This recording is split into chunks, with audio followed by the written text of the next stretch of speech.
Thank you all for coming. Today we are here to celebrate all that was good, all that was lovely, all that was praiseworthy about Mike's life. He had a very blessed life. We had a very blessed life together. And in our final years, we focused on those blessings and thanked God for them, and in return, He gave us the precious gift of peace. People asked me how I could handle this terrible fate that Mike was dealt. They commented on how strong I was. But I'm here today to tell you it was nothing that came from me, but the gift of peace from God that defies all understanding. Throughout our journey, we continued to give thanks, and He continued to strengthen us. You see, Mike was blessed with a very rich life, a life so worthy of thanking God for. He was born in El Paso to Sally and Leon and was soon followed by his sister Debbie and little brother Jack. They grew up in a tight-knit neighborhood where everyone knew each other and kept an eye on all the kids. He spent summers in Truth or Consequences, New Mexico with both sets of grandparents, and he grew up fishing on Elephant Butte Lake, playing Little League baseball, and helping out at Day's Pharmacy, which was owned by his grandparents. Yes, Mike had a wonderful life full of opportunity. He loved sports, and his whole family was involved in motocross, and he went on to race for Kawasaki. And as an adult, he was in the restaurant and bar business, worked for his Aunt Pat's travel agency, became a fishing guide at beautiful Possum Kingdom Lake, and then was asked to join the NASCAR truck team of J.R. Patton. It was a truly remarkable life, blessed by God. I had the thrill of falling in love with Mike when we met in 1981. The can't eat, can't sleep, everything and everyone in this world is beautiful with this man in it kind of love. For that, I am grateful, because I know many never have that. We went on our first date on Valentine's Day, and we were pretty much together from that point on. Actually, he took me and Jean on the date because she was in town staying with me, and I always teased Mike that he messed up and married the wrong one because she's a much snappier dresser and could cook way better than I could. I remember that in those first weeks of us dating, he built me a wooden flower box for my apartment balcony, and I found out later that his family thought this was hysterical because Mike was many things, but handy was not one of them. And then when Father Duffy married us in 1983, I suspect Duffy gave our marriage about a 4% chance of survival. Life with Mike was always a big East meets West adventure. The girl from East Texas married to the guy from West Texas. He introduced me to the 11-hour road trip with only one bathroom stop, to chili peppers and salsa with religion, as his family would say, and to so many wonderful new friends over the years, and many of them here today.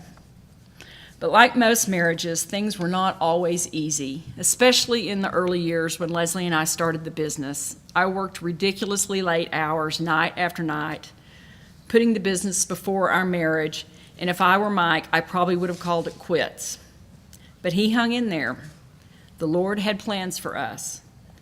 As we worked through so many of the rough patches and falling outs, we seemed to always manage to find a way back together again. We had this goofy ritual that we'd do after we'd gotten on each other's last nerve. We'd be barking at each other, and one remark would lead to another, and we'd wind up not speaking. Just normal, stupid marriage stuff.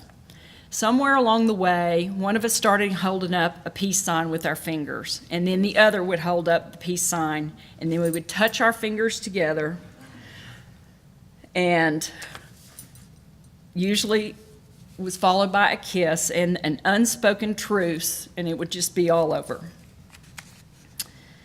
We all loved Mike, but he could be stubborn and moody. We always attributed this to the fact that he was the firstborn, the first nephew, the first grandchild in his small family. The ongoing family joke was whatever Mikey wanted, Mikey got. His brother Jack swore his mother never made her homemade cinnamon rolls for anyone but Mike. He was always the life of the party for a long time, the center of attention.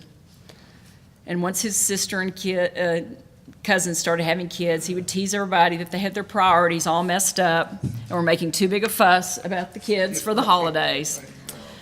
One Christmas, he was tired of taking the back seat, so we made Mikey masks from old black and white photo of him as a kid, and he made everyone wear them to remind them that Mike was the true meaning of Christmas. Mike was a good man. He loved his family. He loved his grandparents and my grandparents. He had so much respect for his elders and really valued the time he had with them. He'd go way out of his way to sit and talk to them because he thought they were amazing. He was the kind of man that kept his word no matter what. He loved Lonesome Dove series and often said that movie was what true friendship was all about. I remember one Christmas Eve, he drove up to Tulsa with 104-degree temperature to deliver his blue truck to our family friends, the Deacons, who'd bought it for their son Andrew for Christmas. Mike had promised he'd have it there, and he was determined to keep his word in spite of the flu. Of course, he came back and promptly gave it to me, and we spent the rest of the holidays in a fevered haze. When his fellow fishing guide, Stefan, was in a terrible boat accident, and they had to shave his head for surgery, Mike and a few of the other guides all shaved their heads so Stefan wouldn't feel self-conscious. Even after his diagnosis in 2009, he was a strong man of great character. He never complained or felt sorry for himself. He never once asked, "Why me?" He handled each day as it came and laughed at himself when the words wouldn't come out right or he couldn't figure out how to get back in the car. He really wanted to do what he could to raise awareness and money for Alzheimer's. So shortly after he was diagnosed, we formed Team Mike Day, and we were a force to be reckoned with. For 3 years in a row, we raised the second highest amount in all of Dallas for the annual Alzheimer's Memory Walk. The only team that beat us out was a healthcare conglomerate with hospitals and nursing homes all over the country. He was so proud of Team Mike Day and so grateful to those who supported him. Some of our sweetest years came after he was diagnosed. As bad as the future looked, we seemed to cherish our days together even more. We would lay in bed at night and hold hands and talk about what a good life God had blessed us with. We knew we were so fortunate to have each other. What amazed me when I look back and what I learned from his illness was how much was still left after so much had been taken away. As the disease progressed, he always did what he could to help me. He voluntarily gave up his keys to his truck and stopped driving after he'd had a fender bender because he knew he could hurt someone and that could be really bad for us financially.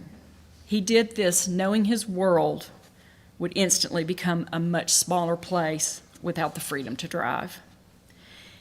Even after I placed him in a care facility, he never once asked me to take him home.